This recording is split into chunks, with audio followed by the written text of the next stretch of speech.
Ó, o nosso assunto hoje é ansiedade. Ansiedade é o mal do século, né?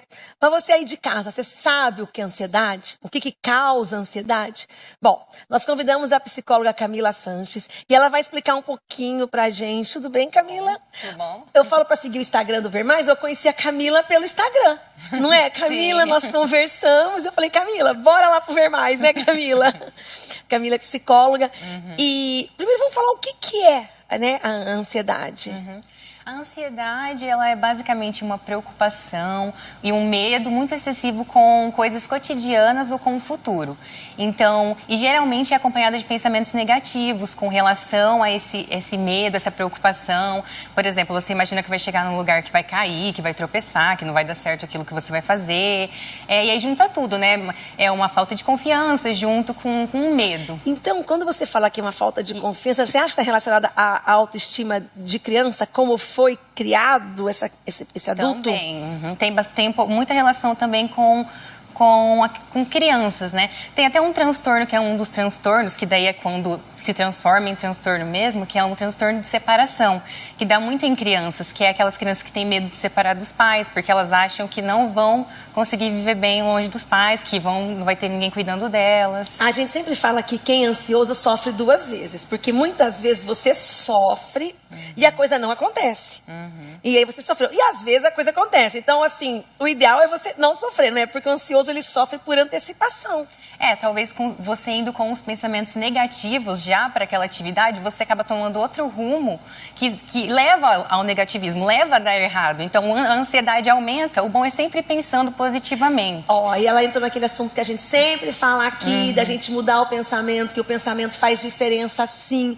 Porque se você está ansioso e você começar a pensar ao contrário, eu pratico Ho'oponopono. Né, que é aquela cura havaiana. E ali eu aprendi que você fala ansiedade abençoada, sinto muito, me perdoe, te amo, sou grato. Ou você respirar, né, Camila? Porque quando bate aquela ansiedade, respira.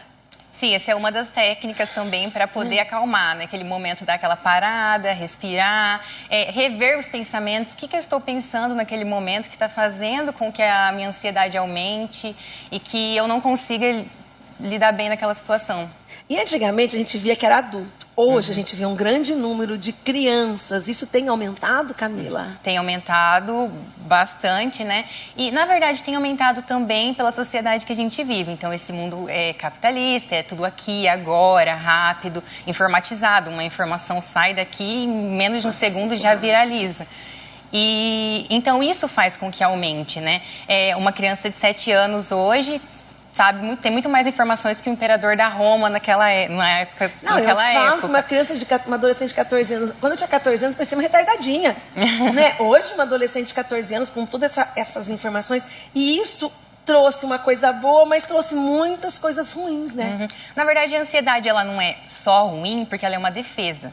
Então, o seu corpo se prepara para fugir. As sensações corporais estão ali, né? A pupila dilata naquele momento, dá taquicardia. Então, o seu corpo está se preparando para se defender de uma situação de perigo. Então, a ansiedade não é de todo ruim. Quando ela vira de todo ruim? Então, ela vira de todo ruim quando ela é excessiva. Quando você não consegue realizar atividades cotidianas ou atividades que deveriam ser realmente fácil, que todo mundo consegue. Quando atrapalha no trabalho, quando atrapalha a criança ir para a escola, quando atrapalha em todas as situações. Você acha que a ansiedade, ela tem um start? Alguma coisa acontece para a pessoa para começar a ser tão ansioso? Ela tem um motivo? Então, na verdade não tem um motivo fixo exatamente, mas é um motivo histórico e social. Então, por isso que para a psicologia também é importante, né? Você vai olhar a história, o social daquela pessoa. Por que essa situação espanta tanto? Por que quando eu vou...